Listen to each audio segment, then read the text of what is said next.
enormous monies, and so the fight for the GCT Tour, as well as the Grand Prix, the ELO ratings, players have a lot to fight for in this competition because candidate spots essentially are up for grabs. And Peter, I want to join you, have you join that conversation, because for me, the ELO and inviting the highest rated player to the candidates, that makes perfect sense. But I always thought of it as being a formula, not one single rating list. As we've discussed previously on repertoire, in addition to the Grunfeld, and the DC5 lines to begin with look to me like I shouldn't even study them. How can Black lose this position? Like, how do you ever lose a completely symmetrical endgame defense and specifically becoming a QGA player? Yeah, Queen's Gambit accepted is especially. Yeah. Do you know what's quite interesting? Most of the games in this tournament has been starting with E4, E5, and now suddenly everyone has kind of said, "Well, we need change." Now try. Is it the day of the Queen open, It is. I believe we've had 8 out of 12 so far. 7 we saw on our screen, and there was at least one Italian that didn't make it to that graphic. So at least 8 out of 12 were 1E4 games, and today 0 out of 12. And yeah, this is a very classical Queen's Gambit, except on C5 there is a potential issue. Like, just to put a move on the board after King E7, the potential issue, as rare as it might appear to be, is that after Knight D2, and again, I'm just going to put a move on the board, Knight D7, this bishop on C5 with the king on E7. I'm just going to go for it. I see what you're with. Yeah, and instead of going bishop B4, rook D1, I'm going to go bishop backwards to A7, and then suddenly and shockingly, there actually is an issue with bishop A3. So, but I'm with you on this. I mean, I watched the rematch in 1992 between Fischer and Spassky, where Boris kept going for the same Queen's Gambit accepted position and hitting his head and not really showing me bishop D5. Yeah, my initial reaction was that we just drop it somewhere. Maybe F1, maybe B3. Those would be the two squares I would consider. But yeah, you have to at least consider E4, E5, because if you give Black, let's say we play bishop B3 and Black plays bishop B7, or it includes H6 here, I think the inclusion of B5 and bishop B3 is very much in Black's favor, because counterplay on the queen side will just come a lot faster. Also, we've completely ruled out our own main idea of B3, bishop A3 check, so no longer have to worry about that. B5 is, I think, would be a very welcome move here, because once again, Anish is on 129.17 on our screen.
my opponent wanted. Only move.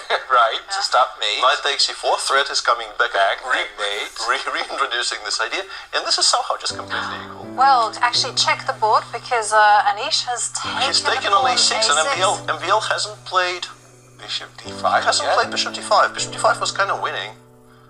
He instantly takes on b2. This is a bit surprising. Yeah, he's still better, but he just passed up what really something like, and looks like they've shaken hands. Yeah, it does look like they looks have like they agreed win a draw. Knight h2, f3, and we see Anish explaining what's happened, perhaps. Very verbally too, like maybe who's talking about. No, I think he's gesticulating that he should have played rook c5 and then rook h5 and then and only then f4.